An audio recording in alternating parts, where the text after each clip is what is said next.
Morning students. आज हम कक्षा 4 के हिंदी व्याकरण की पुस्तक रचना प्रसून के 11वें अध्याय क्रिया के बारे में पढ़ेंगे।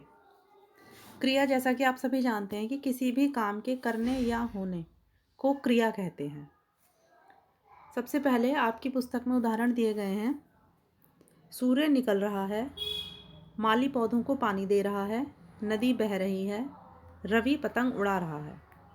इन वाक्यों में निकल रहा है, बह रही है शब्दों द्वारा व्यक्त कार्य अपने आप हो रहे हैं तथा पानी दे रहा है वह उड़ रहा है शब्दों द्वारा व्यक्त कार्य किए जा रहे हैं। तो ये सभी क्रियाएं हैं। तो इस प्रकार हम कह सकते हैं कि जिन शब्दों से किसी कार्य के करने अथवा होने का बोध होता है उन्हें क्रिया कहते हैं। लिंग, वचन आदि के अनुसार क्रिया के रूप में परिवर्तन हो जाता है। जैसे लिंग के अनुसार क्रिया के रूप में परिवर्तन, मोहन पत्र लिख रहा है, सीता पत्र लिख रही है। तो इसमें मोहन पुल्लिंग है तो क्रिया पुल्लिंग के अनुसार आई है, लिख रहा है। उसी तरह सीता पत्र लिख रही है, सीता स्त्रीलिंग शब्द है तो इसमें क्रिया स्त्रीलिंग के अनुसार आई है, जैसे लिख रही है। उसी तरह वचन के अनुसार क्रिया के रूप में परिवर्तन कि घोड़ा दौड़ता है, घोड़े दौड़ते हैं। घोड़ा शब्द एक वचन है और घोड़े शब्द बहुवचन है, तो उसी के अनुसार क्रिया में परिवर्तन होता है। एक वचन के अनुसार एक वचन क्रिया लगती है और बहुवचन के लिए क्रिया बहुवचन की प्रयोग की जाती है, जैसे दौड़ता है, दौड़ते हैं। क्रिया के भेद, क्रिया के दो भेद होते हैं, सकर्मक क्रिया और अकर्मक क्रिया। सकर्मक क्रिया, सकर्मक क्रिया अर्थात कर्म के साथ क्रिया। तो जिन क्रियाओं का कर्म होता है उन्हें सकर्मक क्रिया कहते हैं। जैसे रवि साइकिल चला रहा है, रीना गाना गा रही है। तो इन वाक्यों में साइकिल और गाना कर्म है, रवि करता है और चला रहा, चलाना क्रिया है। नेक्स्ट, अकर्मक क्रिया। अकर्मक क्रिया अर्थात कर्म के बिना क्रिया। जिन क्रियाओं का कर्म नहीं होता उन्हें अकर्मक क्रिया कहते हैं। जैसे मोर नाचता है, पंखा चलता है। तो इन वाक्यों में कर्ता और क्रिया का ही प्रयोग किया गया है, कर्म का प्रयोग नहीं किया गया, इसलिए यहाँ अकर्मक क्रिया है। वाक्य में क्रिया के आगे क्या अथवा किसे लगाकर प्रश्न करने पर यदि उत्तर में कुछ प्राप्त होता है तो वह सकर्मक क्रिया है, और यदि उत्तर ना मिले तो वह अकर्मक क्रिया है। जैसे रवि साइकिल चला रहा है, रवि क्या चला रहा है, तो उत्तर मिलता है साइकिल चला रहा है। नीचे उदाहरण दिए गए हैं, जैसे शेर दहाड़ता है। तो जब प्रश्न पूछा गया शेर क्या दहाड़ता है, तो इससे कुछ उत्तर नहीं मिल रहा, तो इसलिए यह अकर्मक क्रिया है। उसी तरह चिड़िया दाना चुगती है, चिड़िया क्या चुगती है, दाना। तो क्या प्रश्न करने पर उत्तर मिल रहा है, इसलिए यहाँ सकर्मक क्रिया है।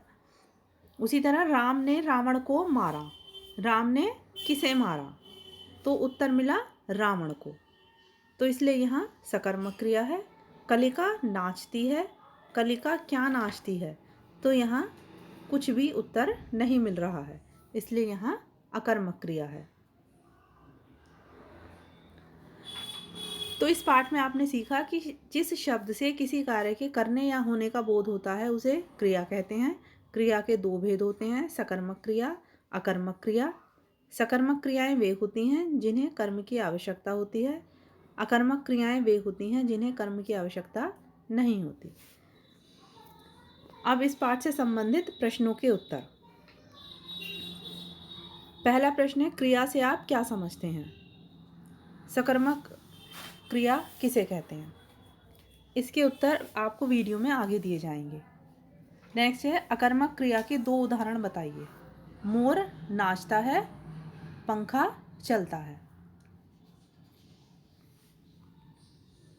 नेक्स्ट, निम्नलिखित प्रश्नों के उत्तर लिखिए। फर्स्ट, क्रिया किसे कहते हैं, यह कितने प्रकार की होती है? मौखिक का जो पहला प्रश्न है उसमें भी यही उत्तर आएगा। जिस शब्द से किसी कार्य के करने या होने का बोध होता है उसे क्रिया कहते हैं। यह 2 प्रकार की होती है। नेक्स्ट, सकर्मक व अकर्मक क्रिया में उदाहरण सहित अंतर स्पष्ट कीजिए। मौखिक का जो दूसरा प्रश्न है, सकर्मक क्रिया किसे कहते हैं, उसका आंसर भी इसमें आएगा। जिन क्रियाओं का कर्म होता है उन्हें सकर्मक क्रिया कहते हैं। उदाहरण, रीना गाना गा रही है। सिर्फ इतना ही उत्तर आपको मौखिक के दूसरे प्रश्न के लिए लिखना है। फिर इसमें अकर्मक क्रिया, जिन क्रियाओं का कर्म नहीं होता उन्हें अकर्मक क्रिया कहते हैं। उदाहरण, रवि हंस रहा है। नेक्स्ट, उपयुक्त क्रिया शब्दों द्वारा खाली स्थान भरिए। फर्स्ट, अध्यापक, इसमें आएगा पढ़ा रहे हैं। अध्यापक पढ़ा रहे हैं। दर्जी कपड़े सिल रहा है। धोबी कपड़े धो रहा है। गाय घास खा रही है। विभा टीवी देख रही है। नेक्स्ट, निम्नलिखित वाक्यों में प्रयुक्त सकर्मक व अकर्मक क्रिया को पहचान कर लिखिए। उदाहरण दिया गया है, बालक गेंद से खेलता है, यह सकर्मक क्रिया है। रवि हंस रहा है, अकर्मक। रवि मेला देखने गया, सकर्मक। चिड़िया चहकती हैं, अकर्मक। बहुविकल्पीय प्रश्न, सही उत्तर वाले विकल्प पर सही का निशान लगाइए। कार्य के करने या होने को कहते हैं क्रिया। क्रिया के भेद होते हैं 2। सकर्मक क्रियाओं में आवश्यक होता है कर्म।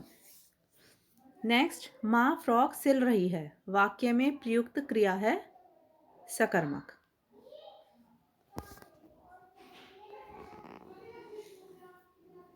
नेक्स्ट, रचनात्मक गतिविधियां। प्रातः काल होने वाली अथवा की जाने वाली क्रियाओं का उल्लेख करते हुए 5 वाक्य लिखिए। यह कार्य आपको स्वयं करना है। इसमें आपको सुबह में होने वाले 5 कार्य लिखने हैं। जैसे सूरज उग रहा है, इस तरह से आपको 5 वाक्य लिखने हैं। तो आशा करती हूँ कि आपको यह पाठ समझ में आ गया होगा। इस पाठ से संबंधित प्रश्नों के उत्तर और अतिरिक्त प्रश्नों के उत्तर आप अपनी पुस्तक में साफ और स्वच्छ अक्षरों में लिखेंगे। Thank you.